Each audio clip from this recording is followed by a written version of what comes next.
Well, Mr. Johnston. Mr. Pretorius. It is quite strange almost to sit around the fire talking, you with the microphone in your hand and us talking to other people that you're starting to get to understand, and they've certainly have enjoyed, I know from reading some comments, seeing how you've looked at things, and welcome. It is a big pleasure. Thanks, man. It's been a great experience. I think it was on this morning's drive, we were trying to think of words to describe our day, or our time we had spent with the leopards, and just on the drive and with you. And there were so many words that came to mind, but I think a word that sort of stuck with me was magical, and that's sort of how the bush is for me. It's I think the ocean is magical, and I think the bush is magical, and but being able to spend time with everyone at camp and with you at Wild Earth, and it's really fantastic, and hopefully I can spend some more time out here. Well, I certainly hope so. We'll spend some more time around many fires. We've on the Namibia trip, I know we spoke about it a little bit a while back. Roy is who I went with, and we did a trip together also with his fiancée later on. And Roy, a couple of questions I want to ask you. One is a very strange question, but it's a very good one. It's one that typically is asked to everyone that starts out here new, and I know you're just visiting as a guest and a friend of not just of me, of Wild Earth as well. But you see, as always, I've got two angles to this. The first part of the question, very simple. Gets asked to everyone when they start out here and spend some time out here. What's your favorite animal? Yeah, it's a simple question, but it's a hard question. Pete, I'd say first up, as a kid, I always thought of a wolf as my favorite animal, and still hoping to spend some time with wolves in the wild. That'd be fantastic. But it's kind of an amazing thing, because you go on a drive and you get close with a particular animal, let it be a buffalo or an elephant or a leopard, and they each to me become my favorite animal, and you get to appreciate them in the wild. So Pete, it's a difficult question to answer, man. That's probably how I can summarize it best.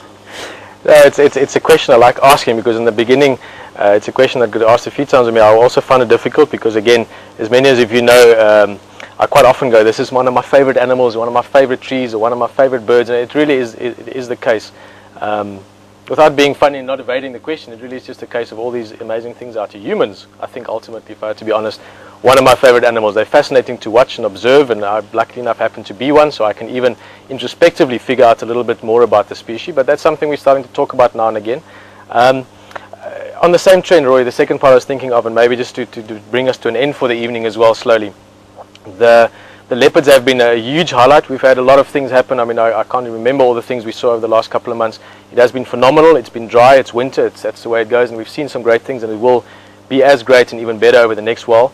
But the leopard really have been the highlight the last few days. We've been lucky enough to have been on quite a few of those drives, and you hadn't seen a leopard in the wild before until coming out. I mean, last time you were in November, we didn't see a leopard. We saw a lot of other things, and you saw your first leopard safari female that evening.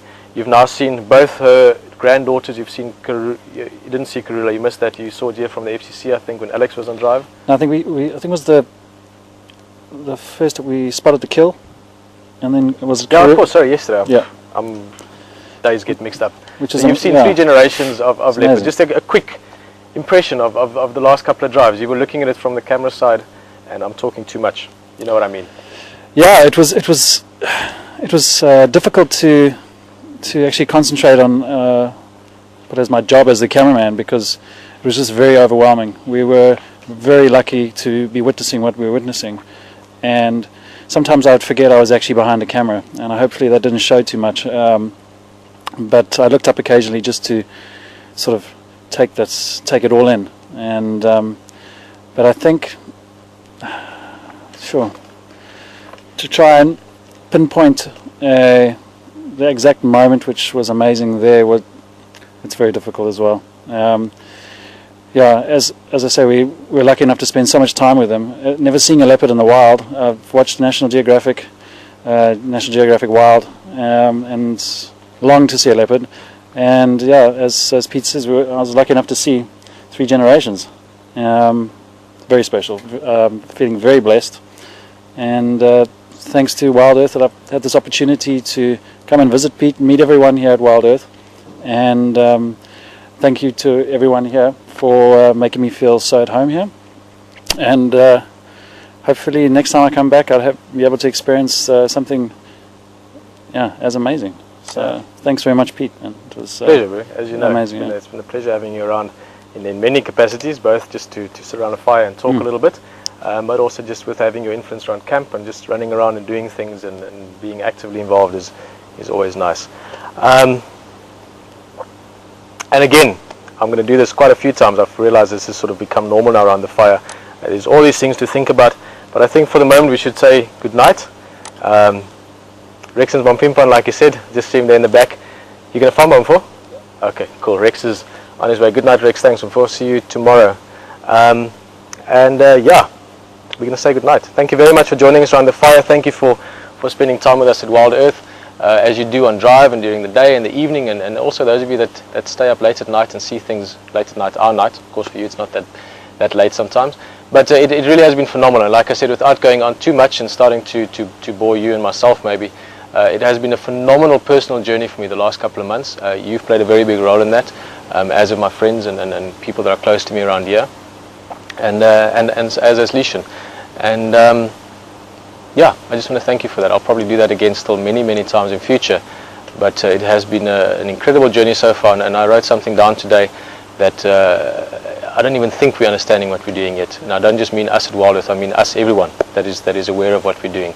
It is something that will become very interesting for us from many different points of view. So for now we're going to say good night. Thanks for being around the fire with us. Tomorrow morning will be my last drive before going on leave. Rory will go on camera with me. Rex will be taking it out tomorrow afternoon, and I'll be gone for 2 weeks. I'm going to be going to Cape Town. I'm going to see a lot of my very close friends and people that are special to me. I'm going to relax as much as I can. I'm going to sleep at least 3 times longer per day than I have been, and I'm going to be quite quiet. Watch the ocean for a bit and go climb a mountain or two. The trees aren't always that climbable down in the Cape. So thank you for joining us. From myself, Peter, from Rory, Andre, Katja, Roxanne, Marco, Mateo behind the camera, and Rex and them that are on their way home. It's been an awesome evening always chatting to you, and I'm going to say good night. See you tomorrow morning, 6:30 bright and early.